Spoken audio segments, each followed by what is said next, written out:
악인은 입으로 그의 이웃을 망하게 하여도 의인은 그의 지식으로 말미암아 구원을 얻느니라. 의인이 형통하면 성읍이 즐거워하고 악인이 패망하면 기뻐 외치느니라. 성읍은 정직한 자의 축복으로 인하여 진흥하고 악한 자의 입으로 말미암아 무너지느니라. 아멘. 성경은 한 사람의 말과 행동이 가정과 공동체 그리고 사회 전체를 변화시킬 수 있다고 말합니다. 인류의 역사 속에서도 이와 같은 예를 찾아볼 수 있죠. 나치의 히틀러를 알고 계실 겁니다. 히틀러 한 사람의 말과 사상으로 인해 전 세계를 전쟁의 소용돌이로 몰아넣었습니다. 전 세계에 부정적인 영향을 미친 것이죠. 반대로 흑인 인권 운동을 했던 마틴 루터 킹 목사님은 인종차별 철폐를 외치며 평화적인 저항을 통해 미국 사회에 선한 영향력을 미쳤습니다. 이렇게 한 사람의 판단과 행동은 어마어마한 영향력이 되어 부정적 혹은 긍정적 결과를 만들어내는 것이죠. 오늘 잠언 말씀을 통해서도 한 사람의 영향력이 공동체를 살릴 수도 있고 반대로 망하게 할 수도 있다라는 교훈을 얻게 됩니다. 이 말씀을 함께 묵상하면서 우리는 우리가 속한 공동체에 어떤 영향력을 미치는 사람들인가, 그리고 선한 영향력을 미치는 사람으로 살아가기 위해 우리가 해야 할 일은 무엇인가 답을 찾아가 보고자 합니다. 첫째는 우리의 말에는 엄청난 힘이 있음을 알아야 합니다. 9절 말씀을 다시 한번 보시면 악인은 입으로 그의 이웃을 망하게 하여도 의인은 그의 지식으로 말미암아 구원을 얻느니라 라고 말씀합니다.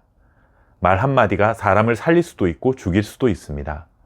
말 한마디로 가정을 살릴 수도 가정을 무너뜨릴 수도 있습니다. 그래서 성경은 특히 잠언은 말의 중요성을 반복해서 교훈하고 있는 것입니다. 종종 유명한 사람들이 극단적 선택을 했다는 기사가 나오는 경우가 있습니다. 그런 선택을 하는 데 있어서 각기 다른 이유가 있지만 최근 들어 크게 문제가 되는 것이 바로 악성 댓글입니다. 인터넷에 올라오는 그런 욕설이나 비방은 그냥 무시하고 살면 되지, 그렇게 극단적인 선택을 할 필요까지 있을까라고 생각이 들지는 몰라도 그만큼 사람의 말은 사람의 영혼을 쓰러뜨릴 만큼 강력한 힘을 가졌다는 증거인 것이죠. 이렇게 부정적인 언어는 사람의 영혼을 파괴하고 자칫 생명을 앗아갈 정도로 힘이 있습니다. 그런데 이것을 반대로 생각해 보면 긍정의 언어는 무너져가는 한 영혼을 다시 살릴 수 있는 선한 영향력을 발휘할 수 있다는 말이기도 합니다. 격려의 말, 할 수 있다는 긍정의 말, 감사와 축복의 말로 영혼을 살릴 수 있는 저와 여러분 될 수 있기를 바랍니다. 둘째는 하나님께서 우리에게 주신 축복을 세상으로 흘려보내는 자가 되어야 한다라는 것입니다. 10절 말씀을 보시면 의인이 형통하면 성읍이 즐거워하고 악인이 패망하면 기뻐 외치느니라. 하나님이 주신 형통의 복을 나만의 것으로 여겨서는 안 됩니다. 하나님이 우리에게 주신 모든 축복은 우리를 부욕해 하실 뿐만 아니라 우리를 통해 또 다른 이웃들에게 그 축복이 흘러가기를 기대하고 계십니다. 요셉의 삶을 생각해 보십시오.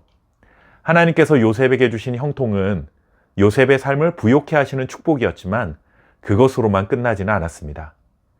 훗날 애굽의 총리가 되어 온 세상에 기근이 찾아왔을 때 애굽 전체가 풍성한 삶을 누릴 수 있도록 지도력을 발휘했고 그 선한 영향력은 애굽뿐만 아니라 주변의 다른 민족들에게까지 미칠 수 있었습니다. 물론 우리 모두가 요셉처럼 한 나라를 살리고 전 세계를 살리는 지도력을 발휘해야 하고 살아가야 한다라는 뜻은 아닙니다.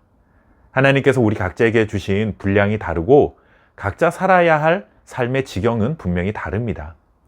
하지만 중요한 것은 크기와 상관없이 크면 큰 대로 작으면 작은 대로 우리에게 내려주신 축복을 세상에 흘려보내는 축복의 통로로 살아가야 할 책임이 있다는 것이죠.